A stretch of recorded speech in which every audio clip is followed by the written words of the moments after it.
salut tout le monde, c'est Rena et bienvenue dans cette vidéo de tier list manga. Comme vous le savez peut-être, ça fait plus d'1 an que je suis en partenariat avec la maison d'édition Dokidoki qui m'envoie chaque mois leurs nouveautés. Je peux ainsi les lire et grâce à eux j'ai pu découvrir beaucoup d'œuvres, certaines qui sont très bonnes, certaines qui sont un peu moins bonnes, et aujourd'hui je vous propose de vous les présenter. Ça vous permettra de découvrir des titres que vous ne connaissez peut-être pas et d'avoir mon point de vue sur certains mangas que peut-être vous appréciez déjà. J'ai fait ça donc sous forme de tier list, c'est-à-dire que je vais classer les mangas de très bons à naze, tout simplement, en classes. S, ce sont les très bons à lire absolument, A, ce sont les bons, B, ce sont les moyens, C, ce sont ceux que je considère comme étant nuls, chacun son point de vue, on est d'accord, et point d'interrogation, c'est ceux que je n'ai pas eu l'occasion de lire. On va du coup commencer par les mangas qui sont bons, on redescendra et puis on terminera par la crème de la crème, à savoir les mangas de rang S. Pour chaque manga, ce que je vais faire, c'est que je vais vous faire un petit résumé et ensuite je vous dirai pourquoi est-ce que je l'ai apprécié pour les premières catégories ou alors pourquoi est-ce que j'ai pas apprécié pour la dernière catégorie. Le premier manga que j'ai mis dans la catégorie des A, c'est le manga Talentless. Dans une école bâtie sur une île perdue au beau milieu de l'océan, des jeunes gens doués de super pouvoirs, les prodiges, suivent un entraînement intensif qui doit les aider à affronter une terrible menace appelée les ennemis de l'humanité. Une nouvelle élève arrive parmi eux, Nana. Elle se prétend capable de lire dans les pensées des gens. Mais cette jeune fille n'est pas comme les autres. Mis à part son intelligence et sa détermination, elle n'a pas de pouvoir. Elle a été envoyée sur l'île avec une seule mission, éliminer les prodiges. Le gouvernement considère en effet qu'ils représentent une menace pour le reste de l'humanité et souhaite profiter de leur jeune âge pour les faire disparaître. Ainsi, Nana va devoir commettre des crimes contre des adolescents possédant des pouvoirs sans se faire tuer ni démasquer. Ce que j'ai bien aimé dans ce manga, c'est que ça mêle les enquêtes et les pouvoirs. Les pouvoirs, c'est quelque chose qu'on connaît, il y en a dans énormément de mangas. Ici, on a des personnages variés qui ont des pouvoirs variés et très intéressants. Donc des trucs assez typiques, genre maîtriser le feu, la glace, le vent, mais il y a aussi des choses un peu plus subtiles comme contrôler la gravité, pouvoir retourner dans le temps, pouvoir se rendre invisible, ce genre de choses, c'est très varié, il y a vraiment de tout. Et bien entendu, comme la jeune fille va devoir commettre des meurtres, eh bien elle va devoir à chaque fois déguiser son crime pour pas se faire démasquer par ses camarades. Parce que elle a vraiment aucun pouvoir, elle ne peut rien faire, alors que les autres, voilà, ils claquent des doigts, ils enflamment l'arbre à côté, quoi. Du coup, elle va devoir se débrouiller pour trouver des stratégies pour connaître le pouvoir de son adversaire, vu que certains essayent de cacher un peu leur talent pour pas se faire attaquer justement. Elle va devoir se débrouiller pour connaître leur pouvoir, le comprendre, parce que des fois il y a des mécaniques un peu subtiles, et ensuite trouver une parade qui va lui permettre de mettre en scène le crime pour que la faute ne soit pas rejetée sur elle. Donc ça c'est hyper intéressant, on a les dessins qui sont très beaux, la mise en scène qui est bien faite, c'est bien rythmé, c'est assez rigolo, comme je vous l'ai dit, il y a beaucoup de personnages différents qui ont tous leur petit caractère. Et ce que j'ai bien aimé aussi, c'est la thématique qui est abordée, qui est la thématique de la remise en question. Puisque au départ, Nana qui arrive sur l'île, en fait c'est une méchante, elle doit tuer les élèves, donc voilà, c'est une méchante. Mais petit à petit, elle va se rendre compte que ces élèves, ils ont rien fait, quoi, ils y peuvent rien s'ils sont nés avec un pouvoir, et elle va essayer de se demander, est-ce que finalement ce que je fais, ce serait pas mal. Donc voilà, à ce niveau-là, j'ai trouvé ça plutôt intéressant, mais ce qui est vraiment le cœur de l'histoire pour moi, c'est la résolution des enquêtes et le fait de commettre le crime, c'est hyper intéressant. Pour le moment, la série est toujours en cours, il y a 5 tomes qui sont très épais, donc voilà, ça vaut le coup de commencer. Le deuxième manga, c'est Killing Maze. Celui-ci est un peu spécial puisqu'il va en fait entre le A et le B, je savais pas trop dans quelle catégorie le mettre, parce qu'il est meilleur que ceux qui sont dans la catégorie B, mais en même temps il est un peu moins bon que les autres qui sont en A, donc je vous laisse juger. Depuis quelque temps, il arrive que des dessins d'un labyrinthe apparaissent mystérieusement dans certains lieux. Des phénomènes très étranges se produisent alors. Les gens brûlent, disparaissent ou encore se transforment en diamants. Les disparitions se multiplient, puisque le seul moyen d'échapper à ce labyrinthe est de résoudre son énigme. Dans le manga, nous allons suivre les aventures de Yue, un lycéen qui parvient à échapper in extremis à un piège mortel grâce à l'aide d'une camarade qui s'appelle Saeko. Tous les deux mènent désormais une enquête à haut risque sur un certain Maze qui serait à l'origine du mal. Là encore, ce que j'ai bien aimé, c'est comme dans Talentless, c'est qu'on a des énigmes. Les personnages se retrouvent pris dans des sortes d'énigmes qui impliquent quelque chose d'assez grave, par exemple les personnages se transforment en diamant au bout de tant de secondes, quelque chose comme ça, et donc ils sont soumis à une pression et ils doivent vite trouver la résolution de l'énigme pour pas mourir. Donc c'est plutôt intéressant, mais il y a beaucoup de délires parfois un peu bizarres. Il y a certains passages du scénario que j'ai pas compris, la fin j'ai pas compris non plus. C'est terminé en 4 tomes, donc je vous conseille pas de les acheter, mais ça peut être intéressant de les lire, donc si jamais vous avez un ami qui les a, ou que vous les trouvez en bibliothèque, il faut tester. Le manga suivant et que vous devez sûrement tous connaître, il s'agit de Sunken Rock. C'est l'édition Deluxe qui a été du coup rééditée par Doki Doki, et c'est un manga, je sais pas si j'ai besoin de le présenter, mais je vais le faire quand même. Kitano Ken, un jeune japonais, débarque à Séoul avec un seul but, devenir agent de police comme Yumin, la fille qu'il aime. C'est le début pour lui d'une succession de galères. Alors qu'il pleure son désespoir au comptoir d'un restaurant ambulant, des mafieux s'en prennent au patron. Le sang de Ken ne fait qu'un tour et les coups pleuvent. Ce que Ken ignore, c'est que Taesu, le boss d'un gang du quartier, a apprécié sa réaction et son ardeur au combat. Il compte bien l'enrôler. Baston, jolie femme et costard de marque, pour Ken c'est le début d'une nouvelle aventure mouvementée. Alors je vous ai lu le résumé de base qui était écrit sur la page de Doki Doki, j'ai pas fait l'effort de le résumer puisqu'il est très bien comme ça et je vais pas m'attarder sur cette œuvre. Elle est excellente du point de vue des dessins, du scénario, c'est rigolo, c'est émouvant, il y a de la baston, il y a que des bonnes choses à l'intérieur. Simplement, je n'ai pas réussi à terminer le premier volume jusqu'au bout parce que je trouve que c'est très violent, très trash. Moi je supporte pas ce genre de choses et là ça va vraiment très loin. Donc si vous avez en dessous de 18 ans, vraiment, en dessous de 18 ans je vous déconseille. Parce que même moi je relirai plus, hein. C'est fini, j'ai été traumatisée. Mais sinon c'est une très bonne œuvre. Pour ceux qui connaissent un petit peu, qui savent, qu'ils aiment les choses vraiment gore, pour adultes, vous pouvez y aller, mais les autres, n'essayez pas, c'est pas la peine, il y a d'autres choses qui sont plus sympas et qui ne détruiront pas votre âme. Et enfin, le dernier manga qui fait partie de ma classe A, il s'appelle Mes voisins les esprits. La mère de Yachio a mystérieusement disparu il y a quelques années. Elle aurait apparemment été emportée dans le royaume des morts. Pour trouver des informations sur ce fameux royaume et tenter de retrouver sa mère, Yachio emménage dans une vieille maison qui s'avère être peuplée d'esprits. Elle va faire la rencontre de l'un d'entre eux et l'aider dans son travail. Ça va lui permettre de faire la connaissance de toutes les créatures qui peuplent la demeure et d'en apprendre plus sur cet aspect caché du monde. C'est donc une jeune fille qui va faire la connaissance d'esprits et on va découvrir énormément de mythes japonais et de créatures, donc ce sont vraiment des créatures qui font partie de la mythologie japonaise, donc ça c'est super intéressant à découvrir. Les dessins sont très beaux, le scénario il est prometteur, mais pour l'instant je le trouve un peu bancal, il y a certaines petites incohérences. Après je n'ai lu que les 2 premiers tomes qui sont sortis, du coup c'est un peu compliqué de se faire un avis global sur la série, mais ce que je dirais en quelques mots c'est que c'est prometteur. On passe maintenant à la catégorie suivante, la catégorie B. Elle regroupe les mangas que j'ai trouvés moyens. Bien entendu, ce n'est que mon avis, n'hésitez pas à partager le vôtre en commentaire, ça peut être intéressant de débattre. C'est des mangas que j'ai pas trop appréciés. Le premier c'est Strange Dragon, j'ai pas trop aimé parce que c'est un shoujo et c'est pas trop mon style. Même s'il est intéressant, voilà, c'est pas ouf. Par contre c'est en 3 tomes donc c'est bien, ça se termine vite. Et le deuxième, il s'appelle Strange Fruit. Il est terminé en 3 tomes ou 4, je sais plus bien sûr. Et c'est un manga un peu d'enquête, pareil. 3 filles, 3 amies, il leur arrive des choses bizarres, elles vont essayer de comprendre ce qui se passe et d'où ça vient. C'est assez intéressant mais comme c'est fantastique, au final bon bah... C'est pas fou non plus, il n'y a pas trop de morale, les personnages sont pas plus attachants que ça, et comme c'est très court, ben on a encore moins le temps de s'attacher à eux. Donc voilà, c'est moyen. C'est pas mauvais, mais c'est moyen.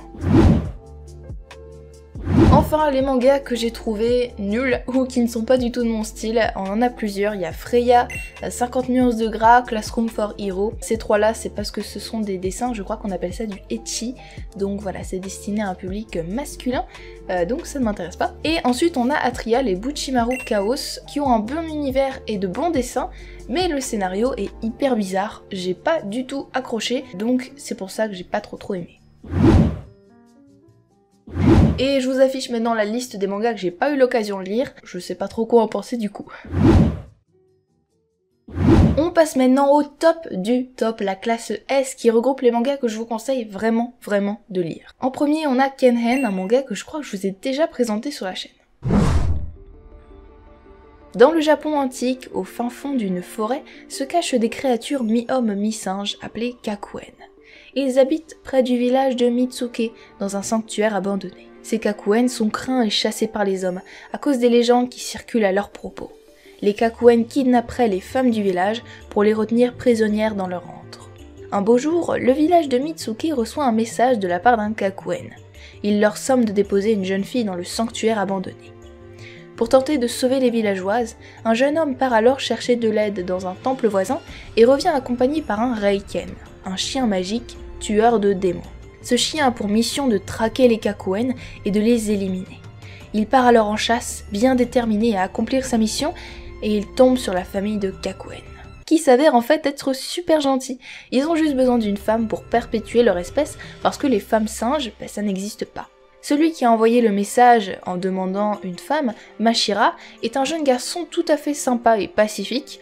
Il a du mal à accepter les coutumes de sa famille et souffre d'un passé douloureux. Il va rencontrer le chien chargé de le tuer et il va l'adopter. C'est ainsi qu'une belle histoire d'amitié va naître entre ces deux êtres qui normalement auraient dû se détester. On va suivre les aventures de Mashira et Hayate, c'est le nom du chien, qui vont partir à travers le Japon pour découvrir le monde et aider les hommes et les dieux. La première chose que j'ai adoré dans l'œuvre, et c'est ce qui fait un petit peu le centre et le cœur de ce manga, c'est la thématique qui tourne autour du folklore japonais, puisqu'on va découvrir plein de dieux, plein de mythes, plein de légendes et des mononoke, donc des créatures fantastiques du Japon, et ça c'est vraiment intéressant. C'est un petit peu comme dans Mes voisins les esprits, on va découvrir les esprits. Là ça va être globalement la même chose, mais de façon un peu plus réaliste, puisque l'histoire se passe vraiment au Japon d'il y a 1000 ou 2000 ans. Les dessins sont très cool, bien entendu suivre l'amitié qui évolue entre les deux personnages principaux c'est particulièrement intéressant, puisque de base ils ont des buts totalement opposés, et finalement ils vont réussir à force de voyager ensemble à s'entendre et à faire connaissance. C'est une série assez courte qui est terminée en 8 tomes, je les ai tous lus et c'est franchement génial. C'est super drôle, c'est super émouvant, c'est super attachant, c'est super touchant, c'est vraiment quelque chose que je vous recommande de lire. Le prochain manga que je vais vous présenter parle encore d'animaux, mais cette fois ça parle de chats. Ça s'appelle Félin pour l'autre. Fuji est un lycéen passionné par les chats. Manque de bol, chez lui tout le monde y est allergique. Il lui est donc impossible d'en adopter un. Heureusement, son quartier est rempli de chats, qu'il observe très souvent pour essayer de mieux les comprendre. Un jour, il va faire la connaissance d'un homme qui prétend être un maître chat. Il peut communiquer avec eux et les comprend parfaitement. Fuji va tomber en admiration devant ce maître et lui demande de lui enseigner son savoir. L'homme accepte et Fuji va devenir son disciple, pour le meilleur comme pour le pire. Le maître chat, qui s'appelle Jin Nekoya, va alors prêter à Fuji un bâtiment qui lui appartient et commencer son entraînement. Mais que va-t-il apprendre? Eh bien, à s'occuper d'un chat. Nekoya va lui offrir un chaton duquel Fuji sera responsable. Il va apprendre à s'en occuper et à gérer toutes les situations auxquelles on peut être confronté quand on a un chat chez soi. En plus, grâce à sa passion, Fuji va faire également des rencontres et se faire des amis tous plus passionnés les uns que les autres par les chats. Ce que j'ai le plus aimé dans cette œuvre, c'est l'aspect didactique qui est présent, puisque Fuji va recueillir un chaton, il va devoir s'en occuper, et le maître va lui donner plein de conseils et plein d'astuces, et du coup, nous aussi on va recevoir ces conseils et ces astuces. Du coup, à travers l'histoire de Fuji, vous allez apprendre plein de choses sur les chats, pourquoi ils réagissent comme ça, comment il faut faire dans telle situation, qu'est-ce qui se passe s'il fait ci ou ça, est-ce que c'est grave, est-ce que c'est pas grave. C'est vraiment hyper intéressant et ça permet de mieux comprendre ces animaux. Il y a certaines tournures qui sont parfois un peu étranges dans le scénario, les persos sont un peu loufoques.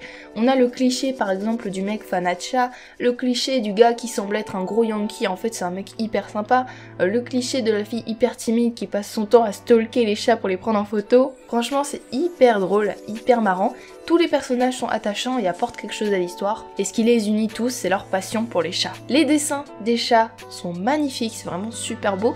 Par contre, les dessins des personnages humains, ils sont un peu moins bien faits. Ça peut être un peu gênant lors de la lecture, mais bon. Comme le sujet principal, ce sont les chats, on y fait vite abstraction. C'est un manga sympa à lire, c'est pas du tout prise de tête, vraiment, vous lisez ça tranquillou, contrairement aux enquêtes, aux meurtres, aux bastons que je vous ai présentés juste avant. Vraiment, ça se lit, c'est rempli de mignonitude et de chats, donc ça peut être que bien. La série est presque terminée, elle est terminée en 6 tomes, et je crois que le 5e va bientôt sortir, donc c'est parfait. Le prochain manga dont j'aimerais vous parler, et qui est l'avant-dernier dans le rang S, il s'appelle Battle Game in 5 Seconds. Plutôt que vous faire un résumé, je vous propose d'abord de vous hyper un peu en regardant le trailer.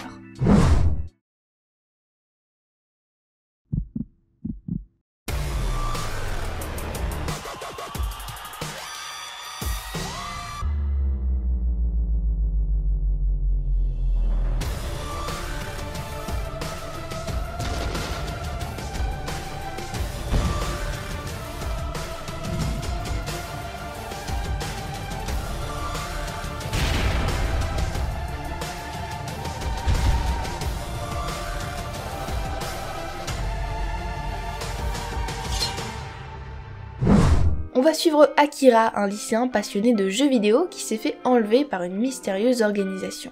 Il est désormais le participant d'un jeu dans lequel chaque personnage reçoit un pouvoir et doit participer à des épreuves. L'objectif d'Akira est d'utiliser son intelligence et son nouveau pouvoir pour détruire l'organisation qui le retient captif. Il va se faire des amis et s'efforcer de triompher de toutes les épreuves que les organisateurs mettront sur son chemin. Dans ce manga, il y a un univers qui est plutôt original puisque tous les participants sont projetés dans des lieux finalement sur lesquels se déroulent des épreuves.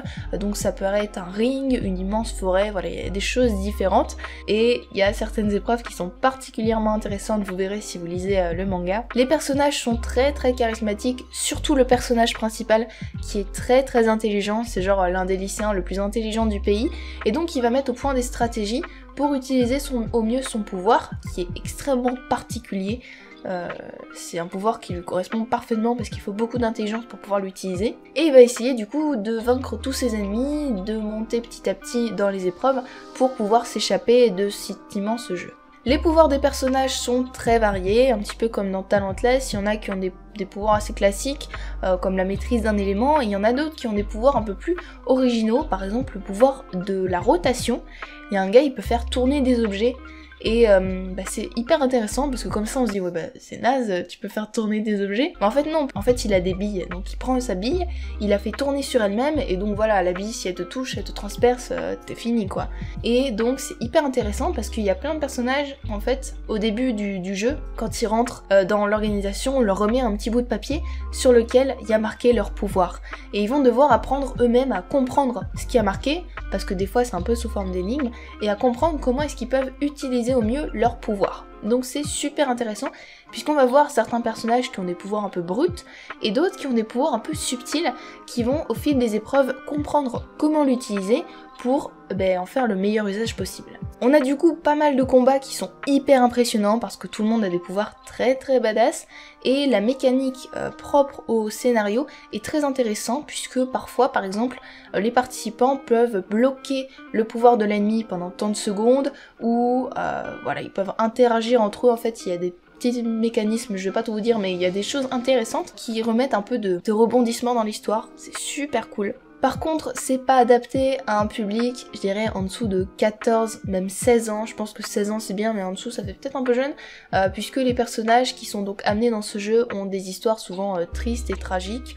voilà. Pour l'instant, la série comporte 12 tomes et elle est toujours en cours au Japon. Et enfin, la dernière œuvre dont j'aimerais vous parler aujourd'hui, ça s'appelle The Rising of the Shield Hero. C'est un manga dont je vous ai déjà parlé sur ma chaîne parce que c'est l'un de mes coups de cœur chez Doki Doki. Nous sommes dans un monde d'heroic fantasy dirigé par un roi. Ce monde est en danger. Des hordes de monstres approchent et les forces du peuple sont faibles. Le roi décide alors d'invoquer 4 héros, des lycéens venus de notre monde. Ils seront chacun équipés d'une arme spécifique, une lance, une épée, un arc et un bouclier. Vous vous doutez bien que le bouclier est l'arme la moins bonne offensivement parlant, et bien tombé, c'est le personnage principal qui le reçoit. Ce petit gars s'appelle Naofumi, et malheureusement pour lui, les ennuis ne sont pas terminés. À peine remis de sa déception de recevoir un bouclier, il se fait trahir par sa partenaire et bannir par le roi. Lui qui a été appelé pour sauver le monde est désormais un paria aux yeux de tous. Dans ce monde qui semblait pourtant si idyllique, pour lui l'otaku invétéré, tout se retourne contre lui et il va devoir se démener seul pour survivre. Mais au fil des rencontres et des combats, il va s'avérer que tout le monde n'est pas si méchant et que son bouclier n'est pas si inutile. Ce que j'ai beaucoup aimé et ce qui fait la grande force de cette œuvre d'après moi, c'est son univers. On est dans un univers un petit peu comme dans SAO, c'est-à-dire qu'un personnage de notre monde va être projeté dans un univers fantastique. Et là, c'est exactement ce qui se passe pour Naofumi. C'est un otaku, un étudiant, tout ce qui est plus banal, et hop, il est projeté dans ce monde, dans lequel il y a des objets, il y a des armes, il y a des histoires de classe, de niveau, il y a plein de choses hyper intéressantes qui sont propres au milieu du RPG, et il va devoir s'adapter et évoluer là-dedans, sachant qu'il part avec un bouclier. Les personnages sont plutôt cool, surtout le groupe de personnages principaux. Les autres, d'après ce que je me rappelle, ils sont un peu énervants, mais comme on les voit pas souvent, ça passe. Les dessins sont très bons, le scénario est particulièrement bien fait, puisqu'à la base en fait The Rising of the Shield Hero c'est un roman. Donc généralement dans les romans, s'il est publié c'est que c'est un bon truc quoi, le scénario c'est vraiment la base de la base. Le dessin ça vient après lorsqu'il est adapté en manga, et là on a de la chance, les dessins sont bons. Les thèmes abordés sont très intéressants, bien que très tristes.